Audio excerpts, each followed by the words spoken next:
10 years of memories, millions of matches, and Blizzard somehow turned the party into a public performance review. Anniversaries should feel like a celebration, especially for players who remember the Jeff Kaplan era and Overwatch's old promise. Instead, veterans opened the reward lane and saw an event giving off major side quest energy. Worse, weak rewards were only half the problem, because the real embarrassment was what Blizzard's fix revealed. Comparison would soon turn disappointment into anger, once players looked at China and saw what appeared to be a completely different party.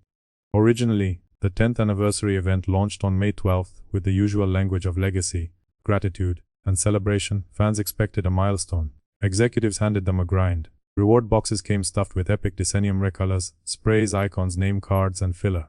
Nobody needed a 12-part lore lecture to understand the problem. Decade celebrations are supposed to feel big. Purple recolors are not big. People were not asking for every skin, a free mythic shop, and a golden tracer statue. They were asking why the birthday party for one of Blizzard's most famous games felt like somebody forgot to buy actual food. Reddit noticed fast. Forums noticed faster. Comment sections turned the celebration into a roast. Within days, the story stopped being Overwatch celebrates 10 years and became Blizzard needs public shame to remember what an anniversary means. Aaron Keller stepped in on May 15th and changed everything. Crucially, he did not say players misunderstood the event. Keller said the feedback was fair. That admission kills the lazy defense that gamers were just whining again. Sometimes players overact.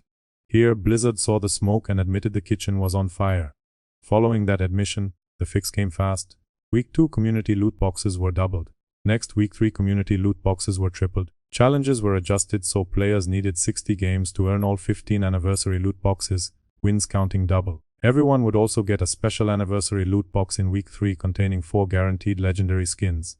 Together, Blizzard said the event would guarantee 10 legendary skins overall. Suddenly, the celebration looked more like a celebration. Funny how generosity finds the building once embarrassment starts charging rent, with almost perfect comic timing. Timing tells the real story. 3 days passed between launch and public correction. Quick responses can be good, and Blizzard deserves credit for moving fast instead of pretending nothing happened. Still, that speed also exposes how weak the first version was. Because when a company improves an event almost immediately, the first version looks less like a plan and more like a lowball offer. Customers rejected the lowball.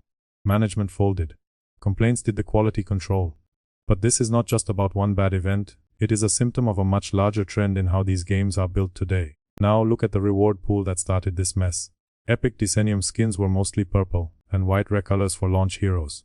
Under a small seasonal event, that might pass with a tired laugh and a few sarcastic posts. During a 10th anniversary, it looks like a joke that escaped the writer's room. Milestones carry expectations. Developers tell players the company understands the matches, friendships, patches, and years they kept showing up for. Cheap rewards send the opposite message. Basically, thanks for 10 years. Now please enjoy this recolor and come back tomorrow for another challenge. Celebration should not feel like retention math wearing a party hat. Modern live service games do this constantly. Studios wrap routine engagement loops in big emotional language, then act surprised when players compare the speech to the actual reward screen. Marketing says legacy. Shop tabs say currency. Promos say community.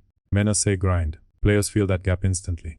Every Battle Pass event track challenge bundle and premium store tab teaches them how to read fine print instantly. So, when Blizzard launched a decade event that felt thin, the audience did not need to be educated. Gamers already knew the trick by now. Wait, it gets worse. Grinding was not just annoying because the rewards were weak. Effort makes cheap prizes feel cheaper. Any game asking for serious time needs better than a shrug. Lowering the requirement to 60 games, with wins counting double, says the original pacing was part of the insult. Publicly, why change it at all? No one lowers the climb unless the hill was too annoying. Live service companies love to call rewards free, but free can still waste your evening. Time is the currency nobody refunds. Matches take attention. Lost streaks take blood pressure. Daily challenges take patience. Asking players to grind hard for a week anniversary pool makes the whole thing feel less like a thank you and more like a chore list with confetti taped to it. Then, the internet found the receipt that made everything explode. Reports and player posts described the China version as more generous, with stronger freebies, mythic-related value, currency, and access to previous Battle Pass content. Specific claims included mythic prisms, credits, coins, older Battle Pass rewards, and more premium-looking value. Maybe regional publishing details explain some of that. Perhaps separate market plans exist. Possibly contracts, relaunch conditions, or local strategy made the China version different. Fine. Viewers still understand the emotional math in 1 second. One region looked like it got steak. Global players looked like they got party crackers. Contrast matters because disappointment becomes anger once players can point at a better version somewhere else. Before the comparison, Blizzard could argue the event was simply modest. After the comparison, modest started looking selective. Few people enjoy being the cheaper customer, especially during a 10-year anniversary. Respect became the issue. Are players being thanked, or are they being managed? Questioning motives becomes fair when the celebration looks calculated. Events should celebrate the community, not test player tolerance. Those questions are uncomfortable because Overwatch has spent years trying to rebuild trust after the Overwatch 2 launch, the changed monetization model, and the PvE cancellation that still hangs over the game like unpaid debt. Recent updates had made some players feel like the team was finally listening again. Momentum mattered. Goodwill mattered. Afterward, Blizzard tripped on the easiest possible assignment. A 10th anniversary is not complicated. Old players should feel remembered. Current players should feel rewarded. Returning players should feel curious enough to reinstall. Somehow, the first version missed that basic target badly enough that the community had to explain it back to the company in public. Such failure should worry Blizzard more than loot boxes. Cosmetics can be added. Drop rates can be changed. Challenge numbers can be softened. Trust is harder to patch. Once players believe a studio starts cheap, every future event arrives under suspicion. Soon, they stop asking what Blizzard is giving them. Quietly, they ask what Blizzard tried to get away with first. Suspicion poisons a live service game. Overwatch needs people to keep returning. Veterans must believe the game still values them. New players need to see energy, generosity, and confidence. This anniversary should have been an easy win. Unfortunately, Blizzard turned it into another example of why players read every celebration like a contract dispute. You saw the timeline, from the May 12th launch to the May 15th correction. Yet the real story is not just the dates. Rather, it is what this says about how Blizzard views its players. Initial messaging felt like the company expected gratitude for branding alone. Corrected rewards arrived only after players made dissatisfaction loud, specific, and embarrassing. Anger worked because it had receipts. Screenshots existed. Lists existed. Regional comparisons existed. Director statements existed. Proof made this backlash harder to dismiss than vague yelling. Focus made it stronger. Clarity made it spread. Phrase it simply and anyone understands it. Decade-long loyalty for purple recolors is the kind of line even a non-player gets. Blizzard got bullied into fixing its own anniversary. Broader lesson lands beyond Overwatch. Resistance still works when companies can see the cost of ignoring it. Silence is cheap for them. Polite disappointment is easy to wait out. Public embarrassment with simple evidence is different. Headlines follow. Videos follow. Pressure turns stinginess into a reputational problem. And reputational problems are the one language every live service publisher speaks fluently. Obviously, nobody should pretend this is some heroic revolution. Consumers did not overthrow an empire. Better loot boxes in a video game are still just better loot boxes in a video game. However, small wins revealed the machine. Collectively, the audience pushed, and the company suddenly discovered flexibility. Clear complaints made the public response faster. Expensive embarrassment made generosity possible. History matters here because Overwatch already carries years of bruises.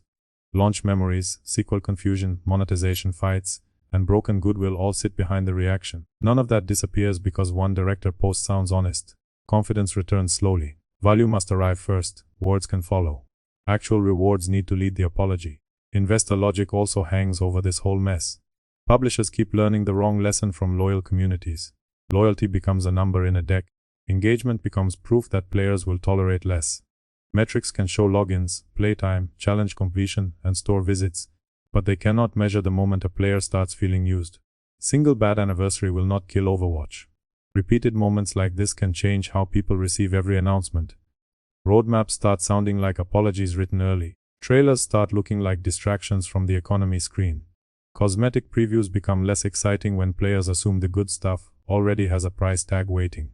Streamers will cover the joke, so Reddits will archive the receipts.